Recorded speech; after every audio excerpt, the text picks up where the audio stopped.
Hello, welcome to Legal Brief. അടുത്ത topic suit by or against government or public servant, അതായത് public സർവന്റിനെതിരെയോ ഒരു ഗവൺമെന്റിനെതിരെയോ കേസ് ഫയൽ ചെയ്യുന്നത് അല്ലെങ്കിൽ അവർ കേസ് ഫയൽ ചെയ്യുന്നതിനെ കുറിച്ചിട്ടാണ് ഇനി പറയാൻ പോണത്. സെക്ഷൻ 79 മുതൽ 82 വരെയും ഓർഡർ 27 അകത്താണ് ഈ suit by or against government or public സർവൻസിനെ കുറിച്ച് പറയണത്. ഈ സ്റ്റേറ്റ് ആരാണെന്ന് കോൺസ്റ്റിറ്റ്യൂഷനിൽ എന്താണ് ആർട്ടിക്കിൾ 12-ലും ആർട്ടിക്കിൾ 20-ലും സ്റ്റേറ്റ് എന്താണ് എന്ന് ഡിഫൈൻ ചെയ്യുന്നുണ്ട്. കോൺസ്റ്റിറ്റ്യൂഷനിലാണ്, ഇതിലല്ല. സ്റ്റേറ്റ് എന്താണ്? ഗവൺമെന്റ്, അതായത് നമ്മളുടെ സ്റ്റേറ്റിലുള്ള ഗവൺമെന്റ്, പാർലമെന്റ്. അതെന്താണ്? ഇന്ത്യയിലുള്ള ഗവൺമെന്റും പാർലമെന്റും സ്റ്റേറ്റിലുള്ള ലെജിസ്ലേച്ചറും ഗവൺമെന്റ്, പിന്നെ ലോക്കൽ അതോറിറ്റീസ്, പിന്നെ ഇന്ത്യയുടെ അകത്ത് വരുന്ന ഇന്ത്യൻ ഗവൺമെന്റിന്റെ പരിധിക്കുള്ളിൽ വരുന്ന എല്ലാ അതോറിറ്റീസിനും എന്ത് തന്നെയാണ് പറയുന്നത്? സ്റ്റേറ്റ് എന്ന മീനിങ്ങിന്റെ അകത്ത് തന്നെയാണ് വരുന്നത്. ഈ സ്റ്റേറ്റ് ഒരു ലീഗൽ പേഴ്സൺ ആയിട്ടാണ് ലോയിൽ കണക്കാക്കുന്നത്. അതുകൊണ്ട് തന്നെ സ്റ്റേറ്റിന് എന്തുണ്ട്? ഈ സ്യൂട്ട് ഫയൽ ചെയ്യാനായിട്ടുള്ള എല്ലാ റൈറ്റും ഉണ്ട്. അതുപോലെ തന്നെ സ്യൂട്ട് തിരിച്ച്, അതായത് സ്റ്റേറ്റിനെതിരെ നമുക്ക് എന്ത് ചെയ്യാം? സ്യൂട്ട് ഫയൽ ചെയ്യാം. അതുകൊണ്ട് സ്റ്റേറ്റിന് ഒരു ലീഗൽ പേഴ്സൺ ആയിട്ട് തന്നെയാണ് കണക്കാക്കുന്നത്. അതുകൊണ്ട് തന്നെ സ്റ്റേറ്റിന് എന്ത് ചെയ്യാം? കോൺട്രാക്റ്റിൽ എൻറ്റർ ചെയ്യാനായിട്ടുള്ള അധികാരവും ഉണ്ട്. അപ്പൊ സ്റ്റേറ്റിന് എന്താണ്? നമുക്ക് ലീഗൽ പേഴ്സൺ ആയതുകൊണ്ട് തന്നെ കോൺട്രാക്റ്റിൽ എൻറ്റർ ചെയ്യാനായിട്ടുള്ള റൈറ്റ് ഉണ്ട്. അതുപോലെ തന്നെ നമുക്ക് സ്യൂട്ട് ഫയൽ ചെയ്യാനും സ്യൂട്ട് അയാൾക്കെതിരെ ഫയൽ ചെയ്യാനായിട്ടുള്ള ഇതും ഉണ്ട്. സെക്ഷൻ 80-ലാണ് 2 മാസത്തെ നോട്ടീസിനെ കുറിച്ച് CPC-ൽ പറയണത്. അതായത് നമ്മൾ ഗവൺമെന്റിനെതിരെ കേസ് കൊടുക്കുകയാണ് എന്നുണ്ടെങ്കിൽ നിർബന്ധമായിട്ട് 2 മാസത്തെ നോട്ടീസ് അയച്ചിട്ടുണ്ടായിരിക്കണം.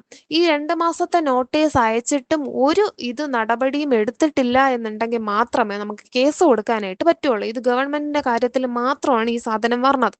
ഈ 2 മാസത്തെ നോട്ടീസ് കൊടുത്തിട്ടും ഒരു നടപടിയും ഇല്ല എന്നുണ്ടെങ്കിൽ, അല്ലെങ്കിൽ ഒരു റിപ്ലൈയും ഇല്ല എന്നുണ്ടെങ്കിൽ നമുക്ക് എന്ത് ചെയ്യാം? കേസ് ഫയൽ ചെയ്യാം. ആ കേസ് ഫയൽ ചെയ്യുമ്പോൾ ഈ 2 മാസത്തെ നോട്ടീസ് കൊടുത്ത കാര്യം എന്ത് ചെയ്തിട്ടുണ്ടായിരിക്കണം? പറഞ്ഞിട്ടുണ്ടായിരിക്കും. അതായത് ആ സ്യൂട്ടിൽ മെൻഷൻ ചെയ്തിട്ടുണ്ടായിരിക്കണം. ഈ നോട്ടീസിന്റെ അകത്ത് ഈ കോസ് ഓഫ് ആക്ഷൻ, പിന്നെ റിലീഫ്, അഡ്രസ്സ്, ഇതൊക്കെ ആയിരിക്കും ഈ നോട്ടീസിന്റെ അകത്ത് മെയിൻ ആയിട്ട് വേണ്ട കാര്യങ്ങൾ. ഈ 3 സാധനങ്ങൾ ഉറപ്പായിട്ട് ആ നോട്ടീസിന്റെ അകത്ത് ഉണ്ടായിരിക്കണം. ഈ ഗവൺമെന്റിനാണ് നമ്മൾ ഈ നോട്ടീസ് കേസ് ഫയൽ എന്നുണ്ടെങ്കിൽ എന്ത് ചെയ്യണം? നോട്ടീസ് ഉറപ്പായിട്ടും കൊടുത്തിട്ടുണ്ടായിരിക്കണം. പക്ഷേ നമ്മൾ ഈ പേഴ്സണലി ആണ് ഒരാൾക്കെതിരെ നമ്മൾ കൊടുക്കുന്നത്. അതായത് ഗവൺമെന്റ് ഇപ്പോൾ ഗവർണറിന് എതിരെയാണ് കൊടുക്കേണ്ടത്. പക്ഷെ ഗവർണറിന് എന്ന് പറയുന്ന ആ പൊസിഷനിലല്ല കൊടുക്കുന്നത്. ഇപ്പൊ ഗവർണറായിട്ട് നീയാണ് ഇരിക്കുന്നത്, നീ ഒരു തെറ്റ് ചെയ്തു. അതായത് നീ പേഴ്സണലി ഒരു തെറ്റ് ചെയ്തതിന് ഗവർണർ എന്ന ആ പദവിയിലല്ല നമ്മൾ കൊടുക്കണം. അത് നിനക്കെതിരെയാണ് നമ്മൾ കേസ് കൊടുക്കുന്നത്. അത് സ്റ്റേറ്റ് എന്ന മീനിങ്ങിന്റെ അകത്ത് വരൂല. അങ്ങനെ കൊടുക്കുന്ന കേസിന് എന്ത് വേണ്ട? ഈ നോട്ടീസ് നിർബന്ധമായിട്ട് കൊടുക്കേണ്ട ആവശ്യം ഇല്ല. പക്ഷെ ഗവൺമെന്റിനെതിരെയാണ്, അതായത് പേഴ്സണലി അല്ല നമ്മൾ, അതായത് ഒരു ഫോർമൽ പാർട്ടി ആയിട്ടല്ല നമ്മൾ കൊടുക്കുന്നു എന്നുണ്ടെങ്കിൽ ഗവൺമെന്റിനെതിരെയാണ് കൊടുക്കുന്നതെന്നുണ്ടെങ്കിൽ എന്ത് കൊടുക്കണം? 2 മാസത്തെ നോട്ടീസ് നിർബന്ധമായിട്ടും കൊടുത്തിട്ടുണ്ടായിരിക്കണം. ഇതിപ്പോ സെൻട്രൽ ഗവൺമെന്റിനാണ് നിങ്ങൾ നോട്ടീസ് അയക്കുന്നു എന്നുണ്ടെങ്കിൽ ചീഫ് സെക്രട്ടറിക്ക് വേണം അയക്കാനായിട്ട്. സ്റ്റേറ്റ് ഗവൺമെന്റ് ആണെങ്കിൽ ചീഫ് സെക്രട്ടറി അല്ലെങ്കിൽ കളക്ടറിന് അയക്കാം. ഈ പബ്ലിക് സർവന്റ് ആണെങ്കിൽ ഈ പബ്ലിക് സർവന്റിന്റെ സുപ്പീരിയർ ഓഫീസർ ആരാണോ അയാൾക്ക് എന്ത് ചെയ്യണം? നോട്ടീസ് അയക്കണം. ഈ സെക്ഷൻ 80, അതായത് ഈ 2 മാസത്തെ നോട്ടീസിന്റെ പർപ്പസ് എന്ന് പറയുന്നത് ഈ അൺനെസസറി കേസ്, അതായത് ഗവൺമെന്റിനെതിരെയുള്ള അൺനെസസറി ആയിട്ടുള്ള കേസ് അവോയ്ഡ് ചെയ്യാനായിട്ടും, അതുപോലെ തന്നെ ഈ ഈ കേസ് ഒന്നും എടുക്കാതെ തന്നെ ബാക്കി എല്ലാവർക്കും ഗവൺമെന്റിന് റിലീഫ് കൊടുക്കാനായിട്ടുള്ള ഒരു അവസരമാണ് ഈ സെക്ഷൻ 80 എന്ത് ചെയ്യുന്നത്? ഗവൺമെന്റിന് ഒരുക്കി കൊടുക്കണം. അതാണ് ഇതിന്റെ പർപ്പസ് എന്ന് പറയണത്. ഈ സ്യൂട്ട് നമ്മൾ ഈ പബ്ലിക് സർവന്റിനെതിരെയാണ് ഒരു സ്യൂട്ട് ഫയൽ ചെയ്യുന്നു എന്നുണ്ടെങ്കിൽ, അതായത് ഗവൺമെന്റിന് പബ്ലിക് സർവന്റിനെതിരെയാണ് ഒരു സ്യൂട്ട് ഫയൽ ചെയ്യുന്നു എന്നുണ്ടെങ്കിൽ ഒരിക്കലും എന്ത് ചെയ്യില്ല? അറസ്റ്റോ പ്രോപ്പർട്ടി അറ്റാച്ച് ചെയ്യുകയോ ചെയ്യില്ല. അല്ലാതെ തന്നെയായിരിക്കും കേസ് നടത്തുന്നത്.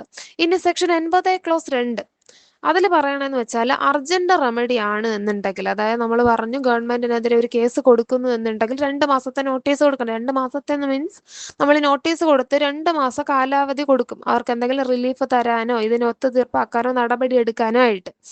ഇനി 2 മാസം കാത്തിരിക്കാൻ പറ്റാത്ത സിറ്റുവേഷൻ ആണ്, അതായത് അർജന്റ് റെമഡി വേണം എന്നുള്ള സിറ്റുവേഷൻ ആണ് എന്നുണ്ടെങ്കിൽ സെക്ഷൻ 80 ക്ലോസ് 2 നമുക്ക് അപ്ലൈ ചെയ്യാം. ഇത് അപ്ലൈ ചെയ്ത് കഴിഞ്ഞാൽ ഇങ്ങനെ ഗവൺമെന്റിനെതിരെ ഒരു കേസ് കൊടുക്കണതിന് മുന്നേ ഒരു സെപ്പറേറ്റ് ഒരു ആപ്ലിക്കേഷനും കൂടെ ഫയൽ ചെയ്യണം. അതായത് അർജന്റായിട്ട് നമുക്ക് ഇത് റെമഡി വേണം. നമുക്ക് 2 മാസത്തെ നോട്ടീസ് കൊടുത്ത് കാത്തിരിക്കാനായിട്ട് പറ്റൂല. അതുകൊണ്ട് തന്നെ പെട്ടെന്ന് തന്നെ ഈ സ്യൂട്ട് എന്ത് ചെയ്യണം? അക്സെപ്റ്റ് ചെയ്യണം. ഈ നോട്ടീസ് കൊടുക്കുന്നതിന് മുന്നേ തന്നെ ഈ സ്യൂട്ട് അക്സെപ്റ്റ് ചെയ്യണം എന്ന് പറഞ്ഞ് നമുക്ക് എന്ത് ചെയ്യാൻ പറ്റും? കൊടുക്കാനായിട്ട് പറ്റും കോടതിയില്. അതാണ് സെക്ഷൻ 80 ക്ലോസ് 2. ഇതാണ് suit by or against government or public സർവന്റിനകത്ത് പറഞ്ഞത്. ഇനി ഈ ഒരു വീഡിയോ നിങ്ങൾക്ക് ഉപകാരപ്പെട്ടു എന്ന് നിങ്ങൾക്ക് തോന്നിക്കഴിഞ്ഞാൽ നിങ്ങളിത് ലൈക്ക് ചെയ്യുക. ഇതുപോലത്തെ വീഡിയോസ് നിങ്ങൾക്ക് ഇനി കാണണമെന്നുണ്ടെങ്കിൽ സബ്സ്ക്രൈബ് ചെയ്യുക. And thank you.